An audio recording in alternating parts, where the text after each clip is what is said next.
Et comme tous les mercredis, avec Anne, on va s'intéresser aux petits. Oui, aux petits qui s'apprêtent à devenir les grands des petits. Voici venu le joli mois de mai, le mois des ventres arrondis.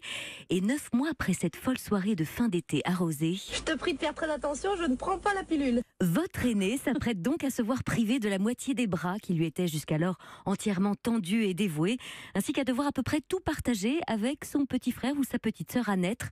L'amour, le temps de ses parents, ses jouets, sa chambre. La vie, c'est comme ça tout le temps ou seulement quand on est petit? J'ai une mauvaise nouvelle. C'est à peu près comme ça tout le temps. Oui, trouver sa place, sa juste place, partagée avec les autres. C'est dès le plus jeune âge, d'ailleurs, que vont se jouer ces questions de place dans la fratrie, au sein de la famille, en composant même avec les fausses couches ou les bébés morts, nous dit la psychogénéalogie, et donc plus tard se rejouer dans la vie ou dans l'entreprise. Magnifique terrain de jeu, le monde du travail pour rejouer justement ce qui n'est pas encore remonté à la conscience. On parlait de conscience tout à l'heure. Rejouer avec ses collègues des rivalités de frères et sœurs vis-à-vis du patron, alias papa symbolique déguisé en costard-cravate. Mais alors, comment est-ce qu'on prépare réellement un enfant à l'arrivée d'un petit frère ou d'une petite sœur? L'idée est de ne pas rester cramponné à sa propre joie d'être parent en le bombardant de questions fermées et pour lesquelles donc il n'y a pas grand choix de réponses possibles, telles que « t'es content d'être grand frère ?» ou « t'es heureuse d'avoir une petite sœur ?» ou « c'est super d'avoir bientôt un petit frère pour jouer avec ?» Faut reconnaître, c'est du brutal. Ouais, je ne vous le fais pas dire. Et si on essayait « et toi ?» Qu'est-ce que les ça te tontons fait flingueurs. Mais oui, mais c'est comme ça que ça se passe. Et si on essayait plutôt « et toi, qu'est-ce que ça te fait de devenir grand frère ? Et toi, qu'est-ce que ça te fait de devenir grande sœur ?»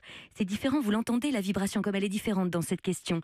Et comme entre 2 et 4 ans, l'enfant maîtrise mal la notion de temps, beaucoup préconisent de parler de cette naissance à venir au début du 2e trimestre. Et de la manière la plus simple possible.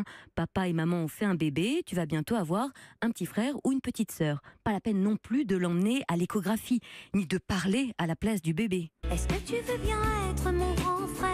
Non, même pas ça, je vous en supplie. En attendant, il existe bien évidemment de nombreux outils pour accompagner ce moment. Il y a bien sûr les livres pour enfants qui vont permettre d'en parler ou de discuter par exemple avec votre fils de son ami qui lui a déjà un petit frère, de lui parler des bébés qu'il voit dans son entourage, peut-être à la sortie de l'école. Peut-être que votre fils se sentira très investi et souhaitera peut-être d'ailleurs décorer la chambre du bébé. L'idéal étant d'attendre, là encore c'est préconisé par le plus grand nombre, que le bébé fasse ses nuits pour le mettre dans la même chambre que l'aîné, histoire d'éviter de dérégler tout le monde et le sommeil surtout de tout le monde. Ce qui est certain, en tout cas, c'est que la vie va changer pour tout le monde avec l'arrivée d'un enfant. Chacun réagira d'ailleurs différemment. Certains seront ravis, d'autres vont se sentir abandonnés à vous voir vous affairer pour préparer l'arrivée du bébé. Mais ne jamais perdre de vue que votre aîné ou vos aînés, on leur a rien demandé. Et gardez à l'esprit de rappeler régulièrement que s'il y a bien quelque chose qui ne changera pas, malgré le fait que la famille va peut-être devoir déménager, va peut-être devoir changer de voiture, peut-être d'ailleurs qu'ils devront partager une chambre entre grands, c'est surtout que votre amour pour chacun d'entre eux, lui, ne changera pas. Je vois la scène. Tu veux un petit frère ou une petite sœur? Moi, je préférais un chien.